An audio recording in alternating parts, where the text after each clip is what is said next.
امام ابو حاتم راوی اور علامہ امام الانام ابن حزم ظاہری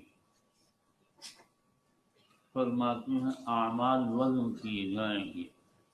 یہی امام ابو حنیفہ رحمۃ اللہ علیہ کا مسلک ہے اور اس کی دلیل حدیث الباب ہے.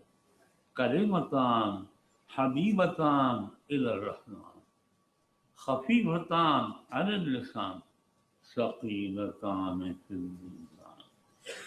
دو کلمے رحمان کو محبوب ہیں اور زبان پر ہلکے ہیں، پڑھنے میں کوئی مشقت نہیں، اور میزان اعمال میں جب تولے جائیں گے تو بہت وزندار ثابت ہوں گے. جب یہ معلوم ہو گیا اور زبان کا بولنا زبان کا عمل ہے تو عمل کا وزن ثابت ہو گیا. یہ ہے بات.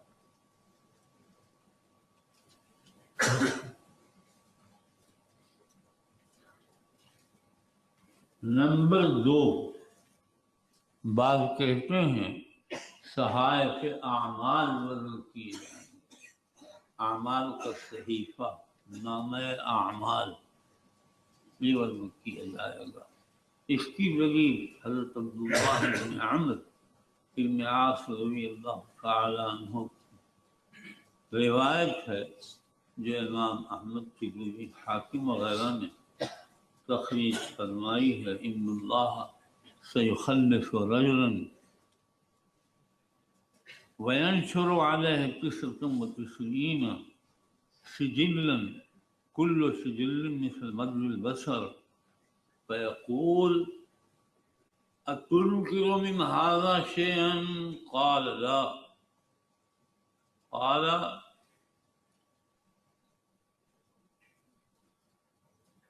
أظلمك كتبتي الحافظون، میرے محافظ فرشتوں نے کچھ اس پر ظلم کر لیا؟ کہے گا لا.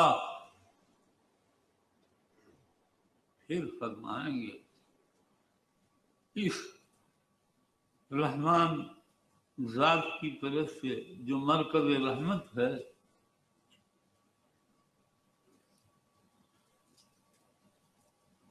افلک عذر، کیا تیرے لیے کوئی عذر ہے، کوئی جواب ہے، تو کچھ کہہ سکتا ہے؟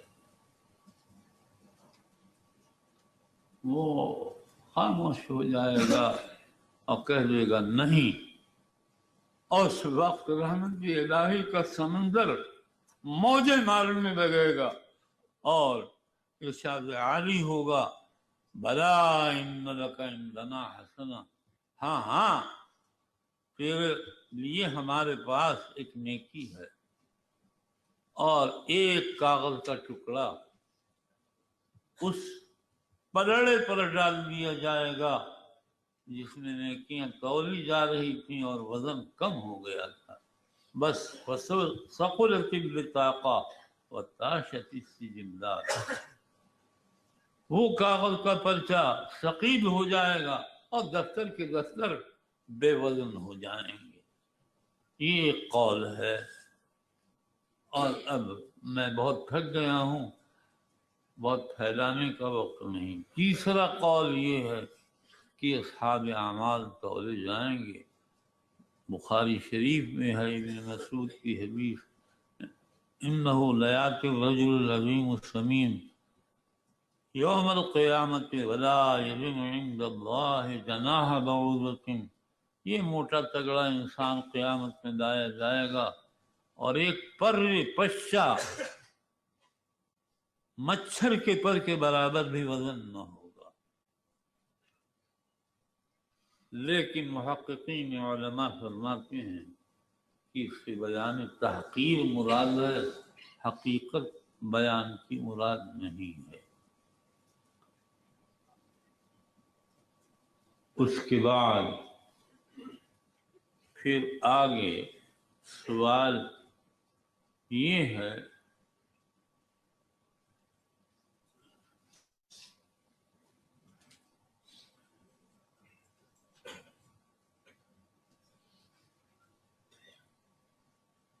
کہ اعمال کا وزن کر کے عامل کی شخصیت اور اس کے عمل کو دکھانا مقصود ہے،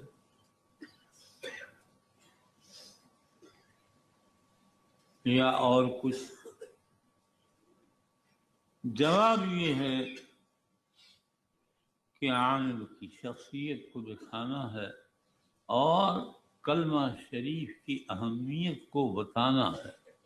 یہی وہ کلمہ ہے جو نجات کے لیے متعین ہے، اور یہی وہ کلمہ ہے جس پر انسان کی زندگی کا اختتام صحت ایمان کی شکل میں ہوتا ہے۔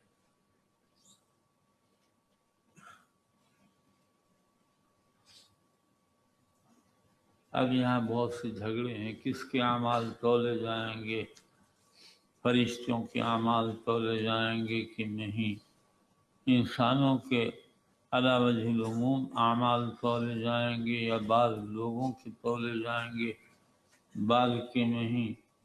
یہ سب اختلافات اور تفصیلات ہیں جو تم لوگ اپنی جگہ پڑھ چکے ہوگے، اور جس میں تم کو بخاری پڑھائی ہوگی کتاب الرقاق میں، جہاں سب سے پہلے یہ حدیث آئی ہے، وہاں کچھ نہ کچھ بیان کر ہی دیا ہوگا۔ میں تھک میں گیا ہوتا تو میں بیان کرتا، اب بس میں حدیث پڑھ دیتا ہوں۔ وبه قال حدثنا احمد بن اشکاب قال حدثنا محمد بن فضيل عن عمارة بن قعقاع عن زرعة بن خليفة عن زرعة عن ابي زرعة عن ابي هريرة رضي الله عنه قال قال النبي صلى الله عليه وسلم كلمتان حبيبتان إلى الرحمن خفيفتان على اللسان ثقيلتان في الميزان سبحان الله وبحمده سبحان الله العظيم۔ بحر عشق کی ہیچش کنارہ نیست، اینجا وجود کی جاں بے سپارند چارہ نیست۔ امام بخاری امام الدنیا بحر العلوم تھے، انہوں نے کتاب التوحید کا خاتمہ اس حدیث پر کر لیا اور اشارہ کر دیا اللہ کی صفات۔ بات تو سردی ہیں، یعنی اللہ ان سے پاک ہے، منزہ ہے، اور بعض ایجابی ہیں، وہی صفات ذاتی اور فعلی کی طرف منقسم ہوتی ہیں۔ کتاب و صفات ختم ہو رہی تھی، اس لیے مصنف نے ایسی حدیث پیش کر دی تو تمام صفات الہیہ سلبیہ اور ایجابیہ کا بیان اپنے اندر لیے ہوئے تھے۔ بچوں مجھے معذور سمجھو، تھک گیا۔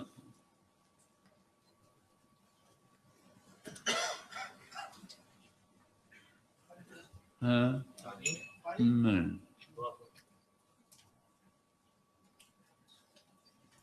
تھوڑی سی چائے مجھے دے دو تو شاید کر دوں دعا۔ یہ ہنسنا کیسا؟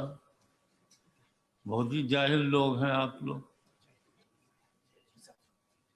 علم کے باب میں خصوصاً حدیث شریف کے اندر اور ہنسنا، یہ طبیعت کی لاپرواہی کی علامت ہے۔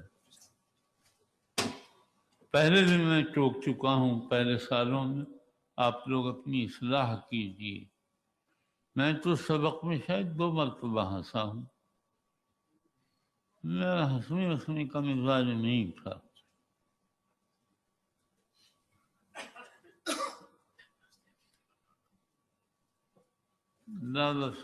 ذرا مجھے ایک گھونٹ چائے پلا دے۔ گھر سے یاد برابر ہے.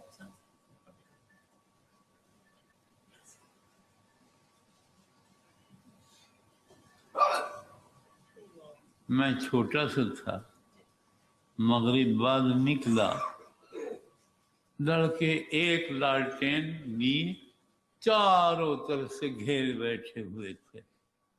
مجھے دیکھ کر ایک لڑکا مارے غصے کے کہنے لگا یہ آپ سبق یاد کر کے آ رہا، اس سے کوئی بات نہ کرے. میں نے کہا تیرا غصہ ٹھیک ہے. یہ تو کہا نہیں اپنے دل میں، کچھ بھی نہیں کہا، خاموش رہا. استاد مرحوم کا اتنا روب تھا کہ کوئی ہل نہیں پاتا تھا. بس وہ وہیں. اگر بھائی عبداللہ ہوتے تو میں تو ان کو خوب پٹواتا، میں کہہ دیتا کہ اس کو ماریے بڈھے کو. وہاں کوئی بول سکتا تھا؟ کوئی بولتا ہی نہیں تھا.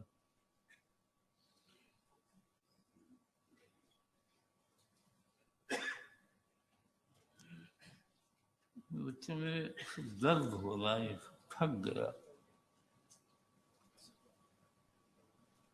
اور میں سبق پڑھانے میں بہت تیزی نہیں کرتا ہوں، تو آہستہ آہستہ بڈھوں کی طرح چلتا ہوں، پھر پورا ہوتا ہے.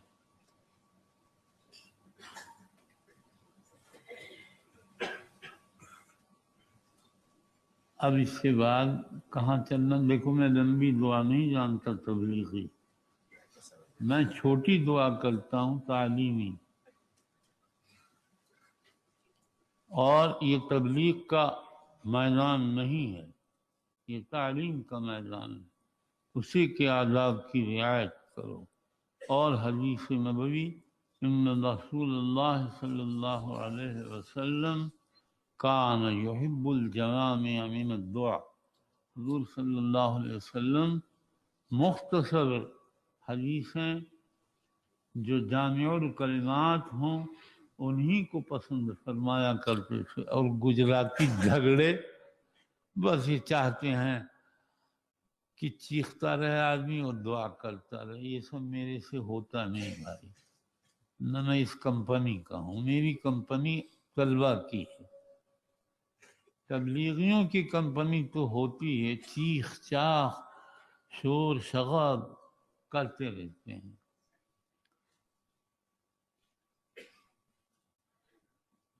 وہ بھی ضرورت ہے اس کی، بغیر اس کے عوام کو علم کہاں سے آئے گا، دین کیسے آئے گا؟ سب کام کیے جاتے ہیں. تعلیم کا زمانہ ابتدائے عمر ہے اور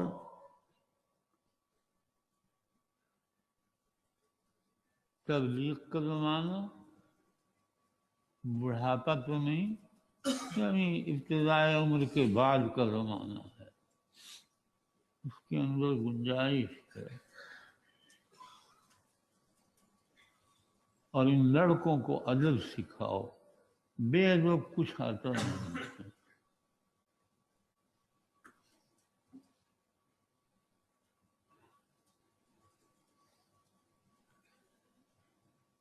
ایک گھونٹ پانی دے دے، ایک گھونٹ، جو کہوں وہی کیا کرو، اس کے خلاف بس.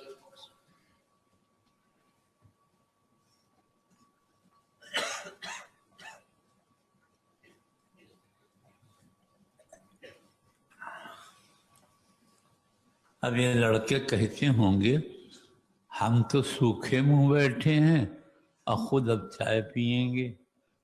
میں چائے زیادہ نہیں پیتا، بس 2 گھونٹ بس. جب تمہاری عمر کا تھا تو 5 پیالے پیتا تھا، کہ کب؟ ایک صبح، ایک دوپہر، ایک سوتے ہوئے. 5 پیالے ختم ہو گئے. کوئی کسی لڑکے میں یا آدمی نے دیکھ لیا، بس وہ میری چائے سے طبیعت ہی ہٹ گئی، پیتا نہیں. بس ایک گجراتی ملا تھا کئی سالوں پہلے، اس نے بہت اچھی چائے پکائی تھی، تمہیں ایک پیالی پی لی۔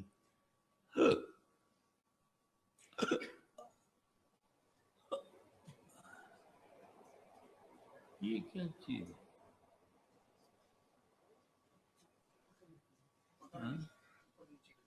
ہے؟ اچھا، میں تو ڈر کے مارے چھوا نہیں، پتہ نہیں کیا ہے۔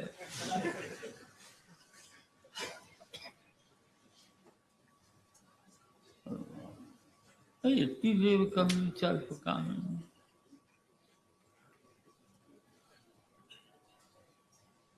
جو بچہ میرا کام کرتا تھا وہ بھی ایسے ہی بیوقوف ہے، لیکن بعض بچے ایسے ہوتے ہیں اگر کہہ دوں کہ 1 منٹ میں یہ کام کر کے لاؤ، اسی وقت کر دیتے ہیں۔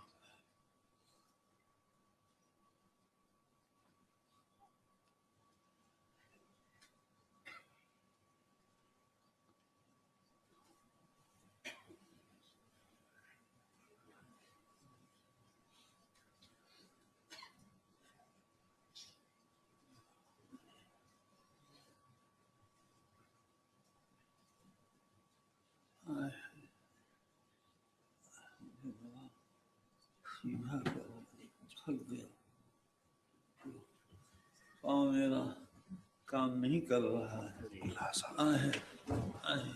بس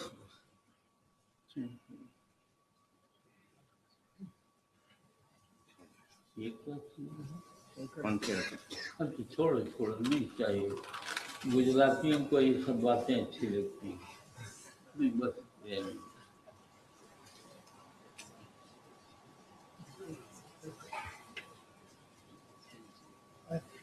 مدرسے کا ہے۔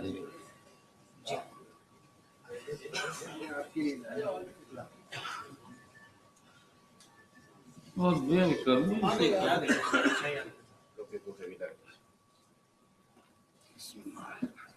او بھائی، اتنا سمندر نہیں پیوں گا، جتنی پی سکے۔ اب رحیم اٹھ، اس میں سے مجھے تھوڑی پلاؤ، میری چشمے کو نا پیٹس میں دے تھوڑی سی۔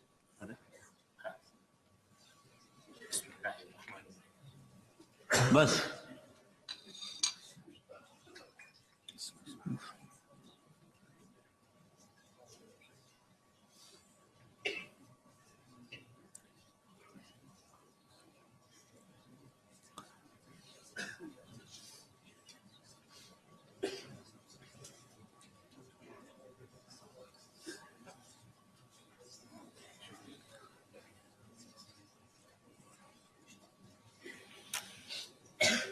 بس لے جاؤ۔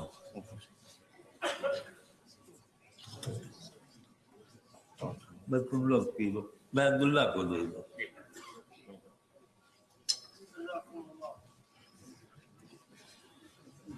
درود شریف پڑھو بھائی۔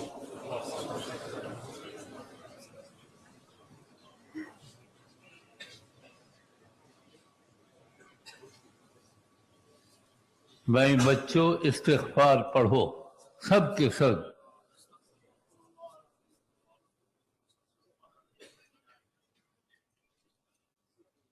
بسم اللہ الرحمن الرحیم، الحمد للہ رب العالمین، والصلاة والسلام على سید المرسلین امام النبیین قائد الغر المحجلین صلی اللہ تعالی علیہ وسلم۔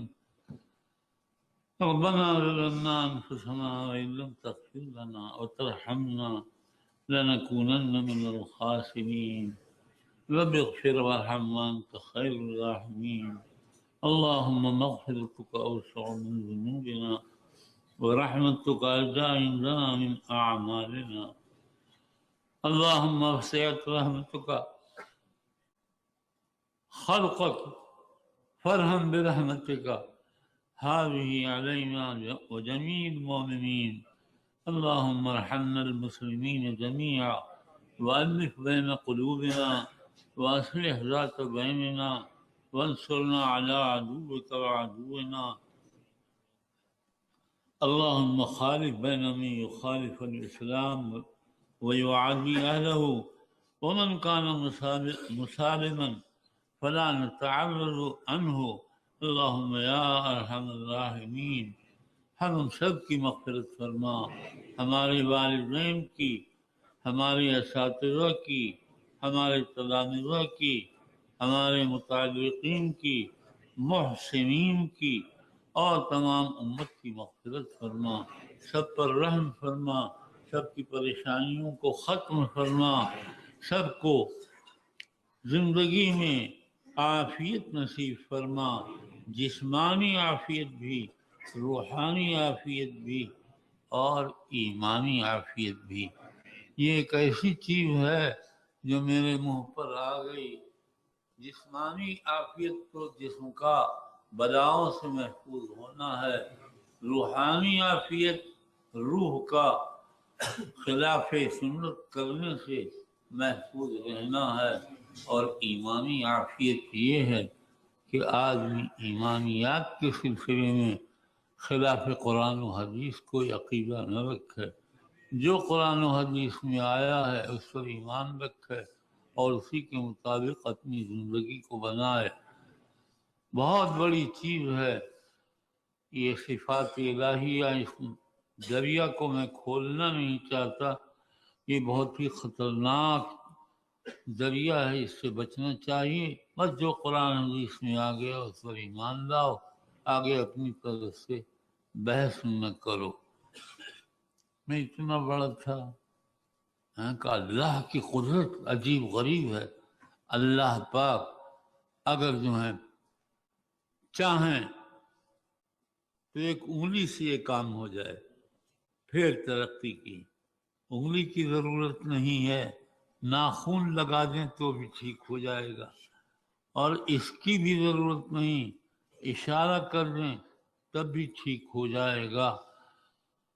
اللہ کی قدرت ایسی ہی ہے۔ ابھی میں نے تم لوگوں کو اپنا قصہ نہیں سنا ہے، اے اللہ میری نصرت کے لیے اتر آ، میری مدد فرما، یہ کام میرے بس کا نہیں ہے تو کر دے۔ میں نے تو ایسی نصرت اس میں دیکھی، کرتا کچھ تھا اور بن کچھ جاتا تھا، ہوتے ہوتے اخیر میں وہی ہو گیا جو میں چاہ رہا تھا۔ میں نے کہا یہ اللہ ہے اور میں عبداللہ ہوں۔ عبداللہ نے مانگا تھا، اللہ نے اپنی طرف سے عطا فرما دیا۔ بچوں، اللہ سے ایمان مانگو، اللہ سے یقین مانگو، اللہ سے دین مانگو، اللہ سے اعمال سیئہ حسنہ مانگو، اللہ سے اعمال سیئہ سے بچنے کی دعا کرو۔ یہ سیئات بڑی خطرناک ہیں۔ من یعمل مثقال ذرۃ خیرا یرہ ومن یعمل مثقال ذرۃ شرا یرہ۔ جو آدمی جو کرے گا اس کا اثر دیکھے گا۔ ہم لوگوں کو یہ چاہیے کہ اللہ میاں کو خوش کر دیں، اور خوش کرنا یہی ہے دو باتیں ہوں، ان کی کہی ہوئی بات ماننے اور امر کو پورا کریں، نہی سے پرہیز کریں۔ اللہ کی منہیات اور اللہ کی معمورات، اسی کو ہمارے حضرت اقدس ناظم صاحب رحمۃ اللہ علیہ وغیرہ فرماتے تھے، مرضیات پر اللہ چلائے اور نامرضیات سے حفاظت فرمائے۔ سب لوگ حاضرین اس کا عہد کر لو کہ ہم اللہ کی مانیں گے، اور اللہ کے خلاف جو چیز ہوگی ہم اس کو نہیں مانیں گے اور اس پر عمل نہیں کریں گے۔ آگے موت ہے، محقق کے بر پائے ریزی زرش کے بر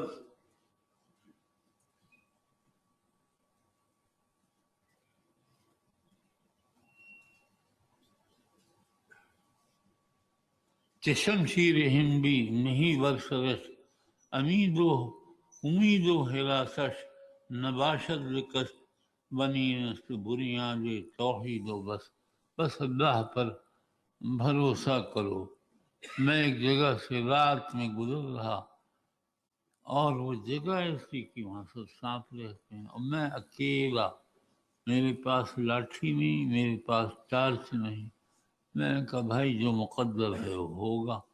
چلا ایک سانپ کودا، میں نے کہا لے بھائی اب کیا کروں، لیکن میں چلتا رہا۔ جب میرے آگے بڑھنے کا وقت آیا تو سانپ کود کے جانب جنوب میں چلا گیا اور میں اس سے نکل کر سڑک پر آ گیا۔ اللہ پاک مدد فرمائیں گے، پریشان نہ ہوا کرو، استغفار کرو اور ان کو راضی کرو، پھر دیکھو کہ ان کی عنایت کیسے آتی ہے۔ وہ انسانی عقل کی حد سے باہر ہو کر آتی ہے، اس لیے اس کا پتہ نہیں چلتا ہے۔ اس کو خوب خوش کرو، ایسا خوش کرو جیسا اس کا حق ہے۔ وہی تو خالق ہے، تمام مخلوق کا پیدا کرنے والا ہے، وہی تمام مخلوق کا مالک ہے۔ اس کو راضی کرو، اے اللہ ہمیں اپنی مرضیات پر چلا، نامرضیات سے ہماری حفاظت فرما، ہم سب کا خاتمہ بالخیر فرما، ہماری ضروریات کا غیر تو تکفل فرما۔ اے اللہ سب کو معاشی تنگی سے محفوظ فرما، قرض سے سبکدوشی نصیب فرما، سجن سے حفاظت فرما، کسی پر ظلم سے بھی حفاظت فرما، نہ مظلوم بنا نہ ظالم بنا۔ اے اللہ ہم کو اس سے نجات نصیب فرما۔ جو یہاں اصحاب حاجات آئے ہیں ان کی حاجتوں کو پورا فرما، جن کی بیٹیاں ایسی ہیں جن کا نکاح نہیں ہوا اور ضرورت ہے، اے اللہ ان کے لیے اچھا اور سچا جوڑ نصیب فرما، آپس میں اتفاق پیدا فرما، اولاد صالح کے پیدا ہونے کا ذریعہ بنا۔ اے اللہ ہمارے دوستوں میں بھی بہت سے لوگ ان باتوں کو روزانہ ہی آ کر کے تقریباً کہتے ہیں، سب کی اللہ مدد فرما۔ یہاں جو حاضرین موجود ہیں ان کی بیٹیوں اور بیٹوں کے مسئلے کو بھی حل فرما، ان کو آسانی نصیب فرما، تنگی سے ان کی حفاظت فرما، پریشانیوں سے سب کو نجات نصیب فرما۔ اے اللہ تمام عالم میں پریشانی ہی کا چکر ہے، اے اللہ سب کی حفاظت فرما، ہر بلا سے سب کی حفاظت فرما، اس ملک کی حفاظت فرما۔ اے اللہ یہاں کے حکام کو سمجھ عطا فرما، دین کے مطابق چلنے کی توفیق عطا فرما، آپس میں عدل و انصاف قائم فرما، ایک دوسرے کا حق ادا کرنے کی توفیق عطا فرما، اس مدرسے کی حفاظت فرما۔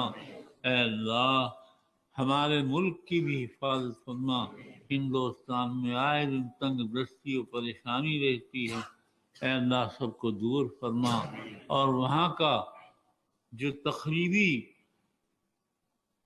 ملکہ ہے اس کو ختم فرما، جو تعمیری ملکہ ہے اے اللہ اس کے اثر کو پائیدار فرما، حاضرین کی جائز مرادیں پوری فرما، یہاں کے حاضرین جو امیدیں لے کر آئے ہیں ان کی امیدوں کو پورا فرما، بیماروں کو صحت دے، تنگ دستوں کو فراخی دے، مسجونوں کو رہائی دے، مقروضوں کو سبکدوشی دے، بیماروں کو صحت عطا فرما۔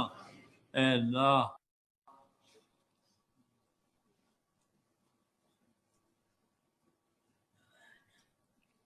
بعض دوست ہمارے ہندوستان میں ہیں، ہمارے مخلص اور محب بھی ہیں، اے اللہ ان کے بچوں پر نظر فرما، اور جس کی بچی پر 18 کلو دودھ گرم گر گیا تھا اے مالک اس کو صحت عطا فرما اور پوری طرح سے صحت مند کر کے اس کے باپ کے پاس پہنچا۔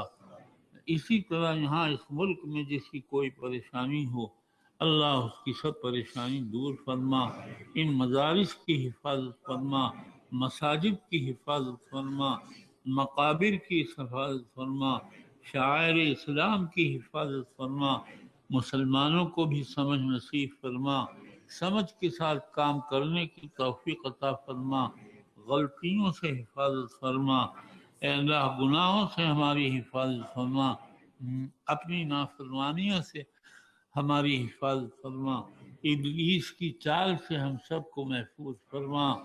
اے اللہ اپنا کرم اپنی طرف سے متوجہ کر لے، یا اللہ بے تیرے کرم کے کوئی کام نہ ہوگا، کام کر ہی دے بس تو امت کی امت پنے کو زندہ فرما دے، سب کو حضور کا متبع بنا دے، سب کو آپ کی فرما برداری کرنے کا شوق عطا فرما، جذبہ عطا فرما۔ آدمی اپنے جذبے ہی سے نجات پاتا ہے۔ اے اللہ ہم کو نیت صحیحہ حسنہ عطا فرما، نیت فاسدہ سیئہ سے ہماری حفاظت فرما۔ اے اللہ ہم سے راضی ہو جا۔ اے اللہ نامرضیات سے ہم کو بچا لے۔ اے اللہ اس مدرسے کی ضرورتوں کو پورا فرما، یہاں کے کام کرنے والوں کو قوت نصیب فرما، طاقت عطا فرما، ان کی ہر طرف سے حفاظت فرما، ہر بلا سے ان کی حفاظت فرما، اور تمام مدارس کی حفاظت فرما۔ یورپ میں جتنے مدارس قائم ہیں اللہ ان کی ضرورتوں کو غیب سے پورا فرما۔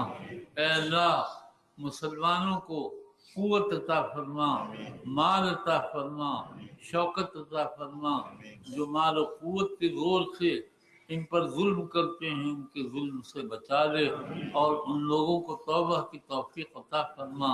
اے اللہ یہاں جو اپنے گھر سے اور وطن سے فارغ ہو کر آئے ہوئے ہیں ان کی بھی مدد فرما، ان کی پریشانیوں کو دور فرما۔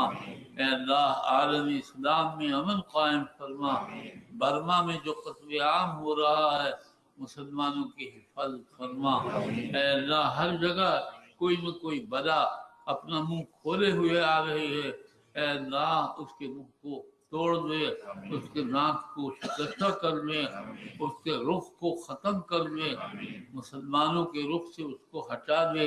اے قادر مطلق تیری ہی قدرت و کرم پر نظر کر کے بھیک مانگی جا رہی ہے، اے اللہ سب کی مرادیں پوری فرما۔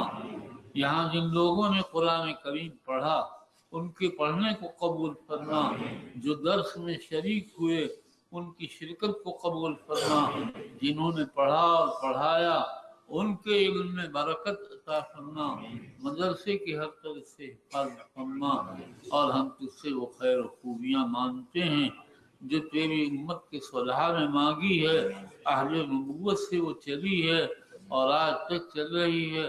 اے اللہ ہماری ساری ضرورتوں کو غیب سے پورا فرما دے، ہمیں صحت و عافیت نصیب فرما دے، بلاؤں سے ہم سب کی حفاظت کر دے، ایمان و یقینی صحیح عطا فرما، سنت محمدیہ والا ایمان عطا فرما۔ ربنا تقبل منا انك انت السميع العليم وتب علينا انك انت التواب